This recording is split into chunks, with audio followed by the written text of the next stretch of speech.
क्या आपको याद है कुछ ऐसे रिचार्ज कूपन्स आते थे जब जियो मार्केट में नहीं था। Airtel, Vodafone idea, Aircel, Telenor और इवन यहाँ पे टाटा डोकोमो हुआ करता था उस टाइम पे। और यहाँ पे कुछ ऐसे रिचार्ज कूपन्स आते थे। इवन यहाँ पे वोडाफोन आइडिया ने तो ₹1 का भी रिचार्ज कूपन्स उस टाइम पे निकाल के रखा था, जिसमें हमें यहाँ पे कुछ डेटा और यहाँ पे कुछ SMS मिलते थे और यहाँ पे कुछ मिनट्स भी मिलते थे बात करने के लिए। वैसे ज्यादातर लोगों को यहाँ पे 10, 20, ₹50 के रिचार्ज कूपन्स के बारे में तो पता ही होगा। उस टाइम पे यहाँ पे टैरिफ प्लान चलते थे और यहाँ पे हम 10, 20, 50 का यहाँ पे स्क्रैच कार्ड लेके स्क्रैच करके यहाँ पे अपने नंबर में USD कोड की मदद से यहाँ पे रिचार्ज करते थे और उसके बाद टैरिफ प्लान के हिसाब से हमारा कॉल रेट चलता था और ये कूपन कुछ ऐसे आते थे। वैसे जो लोग गाँव में रहते थे उनको क्या था कि यहाँ पे ₹10 वाला स्क्रैच कार्ड ₹11 में मिलता था और यहाँ पे ₹20 वाला शायद ₹22 में मिलता था। तो भाई गाँव वाले कुछ मतलब एक्स्ट्रा चार्जेस लेते थे उस रिचार्ज कूपन पे। वो सब यादें भाई क्या ही था। वैसे ये रिचार्ज कूपन बंद क्यों हुए आइए जानते हैं इस वीडियो में। तो आप लाइक का बटन दबा देना और हम जल्दी से इस वीडियो को शुरू करते हैं। वैसे यार वीडियो के एंड तक मैं बताऊंगा कि क्यों रिचार्ज कूपन्स बंद हुए थे।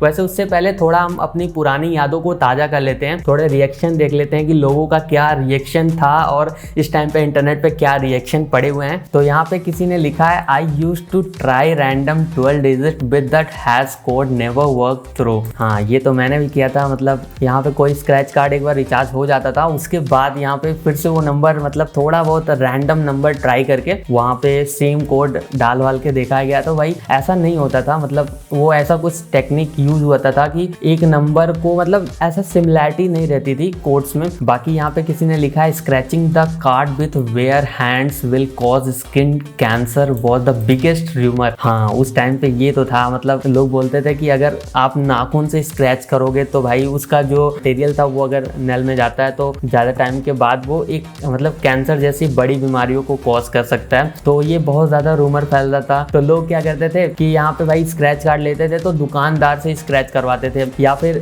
सिक्के से मतलब कॉइन से स्क्रैच करते थे। अब कॉइन से स्क्रैच करते थे तो यहाँ पे एक प्रॉब्लम और भी आती थी। वो देखिए यहाँ पे किसी ने लिख रखा है I still remember scratching hard and losing the code. ये प्रॉब्लम होती थी। मतलब कॉइन से हम स्क्रैच करते थे तो भाई वो कोड भी स्क्रैच हो जाता था। बाकी उस टाइम पे यहाँ पे किसी ने लिख रखा है कि internet used to be so expensive those days. हाँ वो तो भाई है। मैं खुद टेलीनॉर का सिम कार्ड यूज करता था। उसमें 149 रुपीज में 3 GB का डेटा मिलता था और पूरे महीने भर नहीं शायद और कुछ ज्यादा दिन मिलते थे वैलिडिटी। तो पूरे उतने दिन में 3 GB का डेटा 3G डेटा था उस टाइम पे। तो वो हमें मतलब मिलता था। बाकी यहाँ पर the feeling of achievement when the recharge was successful. भाई सेटिस्फाइंग फील होता था पूरा एकदम। मतलब हमने कुछ कर दिखाया है। जब रिचार्ज सक्सेसफुल हो जाता था तो कुछ ऐसा फीलिंग आता था। बाकी जिन्होंने एक्चुअल में यहाँ पे कूपन्स को स्क्रैच करके यहाँ पे रिचार्ज किया होगा वही इससे रिलेट कर पा रहे होंगे। अब मैं इसके कुछ फायदे आपको बताता हूँ। मतलब उस टाइम पे फायदे ये थे कि हम रिचार्ज कूपन्स को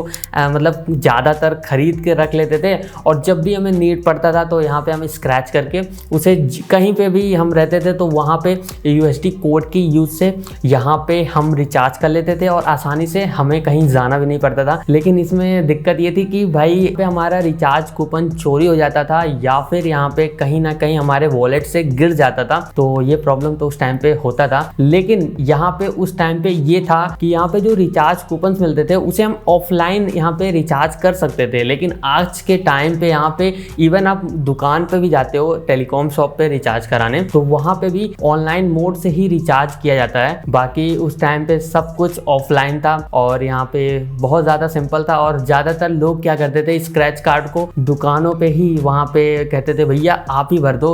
मतलब ज्यादातर गांव में ऐसा होता था कि यहाँ पे लोग डरते थे स्क्रैच करने से क्योंकि नंबर मिट जाता था और भी बहुत सारी प्रॉब्लम्स होती थी। तो इस वजह से दुकान वालों से वो रिचार्ज करवा लेते थे। बाकी इसके नुकसान तो बहुत सारे थे। सबसे पहला ये था कि यहाँ पे भाई साहब जो ये रिचार्ज कूपन मिलते थे ना इसमें यहाँ पे एक्सपायरी डेट हुआ करता था। तो ऐसे में अगर आप ज्यादा क्वांटिटी में खरीद के यहाँ पे स्क्रैच कार्ड को रख लेते थे और आप भूल गए या फिर कहीं वो पड़ा का पड़ा ही रह गया और वहाँ पे एक्सपायरी जो डेट होता है उससे आगे चला गया तो वो रिचार्ज कूपन्स आपके नंबर में रिचार्ज नहीं होते थे। तो इस वजह से यहाँ पे कंपनीज को तो फायदा होता था लेकिन हमारा उसमें नुकसान हो जाता था। इवन यहाँ पे जो दुकानदार होते थे ना वो भी यहाँ पे रिचार्ज कूपन्स को देख के बेचते थे कि यहाँ पे जो एक्सपायरी डेट जल्दी है उसको जल्दी हटाओ और जो मतलब बाद में एक्सपायर होगा उसको बाद में बेचते हैं। तो ये भी एक बहुत ही बड़ी प्रॉब्लम थी। इवन यहाँ पे कंपनीज को यहाँ पे स्टॉक में ये सारी चीजें बना के रखनी पड़ती थी, जिसमें यहाँ पे काफी ज्यादा इनका टाइम भी लगता था स्क्रैच कार्ड को बनाने में और पैसा भी लगता था एडवांस में पहले ही। उसके बाद जब भी ये डिस्ट्रीब्यूशन हो जाता था फिर जाके यहाँ पे एक्टिवेट करते थे वो रिचार्ज कूपन। तो मतलब ज्यादा यहाँ पे दिमाग का दही होता था उस टाइम पे। और जब जियो आया ना तो भाई सब कुछ डिजिटल हो गया, ऑनलाइन का सब जमाना आ गया। तो फिर उसके बाद धीरे धीरे जैसे बाकी ऑपरेटर डिसअपियर होना स्टार्ट हो गए, वैसे स्क्रैच कार्ड भी डिसअपियर हो गया और लोगों को आदत लग गई ऑनलाइन की। तब से यहाँ पे हमें स्क्रैच कार्ड